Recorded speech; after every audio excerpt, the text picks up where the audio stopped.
I'm starting with the chicken for the chicken tikka masala, and I'm just piercing these chicken thighs. Chicken tikka masala means nothing more than chicken. Tikka means little pieces. Masala is just the spice blend that we're gonna be using. Pretty simple, right? And I'm using chicken thighs because they're so much more forgiving than breasts. You know, I'm gonna grill these and then I'm gonna cook them in a curry sauce.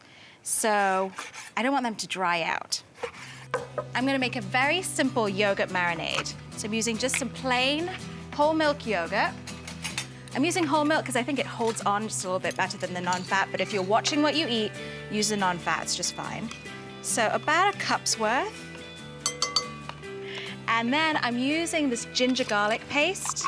This is one of the things I always have in the fridge. My mum always has it in the fridge. It's just equal parts of ginger and garlic blended together with some canola oil, and it just makes me hungry when I smell it. The ginger is sort of refreshing, a little bit spicy. The garlic has that great bite. If you don't have it, no worries. Just use 3 cloves of garlic, maybe a tablespoon of ginger grated finely, and you'll be golden. All right, some salt, some pepper, and that's your marinade. It's super easy, isn't it? So now that the chicken is nicely pierced, that marinade's gonna go all the way through. And the yogurt actually tenderizes the chicken a little bit.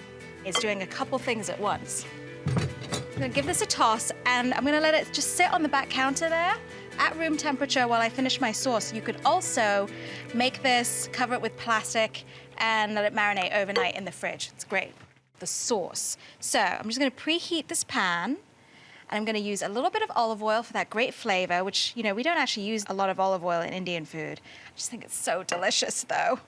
And I'm not cooking this at a very high heat, so it's not gonna burn. Then for even more flavor and a little richness, some butter, right there, and I'm just gonna let that melt. Okay, so for my flavor base, I'm gonna do a very traditional Indian flavor base, which is serranos, ginger, and garlics. All right, so my butter's nicely melted, adding the serranos. As soon as they hit the oil, I can smell them. I'm gonna put a good couple teaspoons of this ginger garlic paste in here. So a good old squeeze of tomato paste. I'm just gonna cook it until it deepens in color and kind of caramelizes. So now it's time to add some spices, and I'm just using 2 to keep it really easy.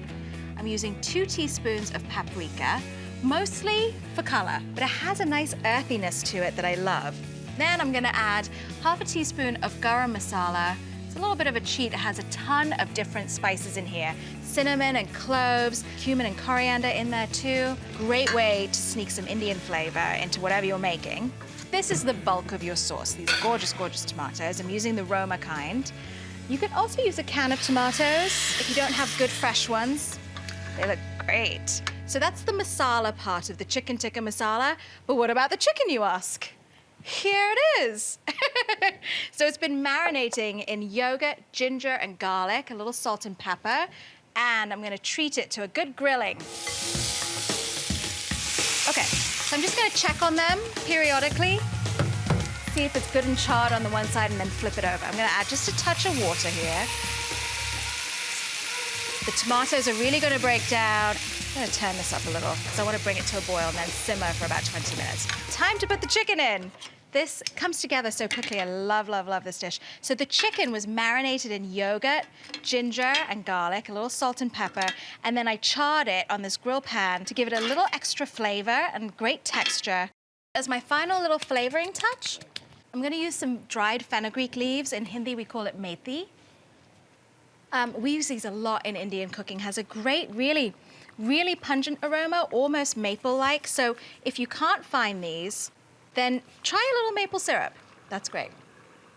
So I'm just gonna give this a stir and, you know, use your judgment. This actually could cook uncovered, but if it's too thick, then put a lid on it. I'm just gonna let this cook 5-10 minutes so the sauce goes into the chicken goes into the sauce. Ah, I can't wait. For a little decadence, you could also do some half and half. But this gives it that nice, creamy quality and actually kind of soothes some of that heat, some of the spiciness. So, look at that color, you guys.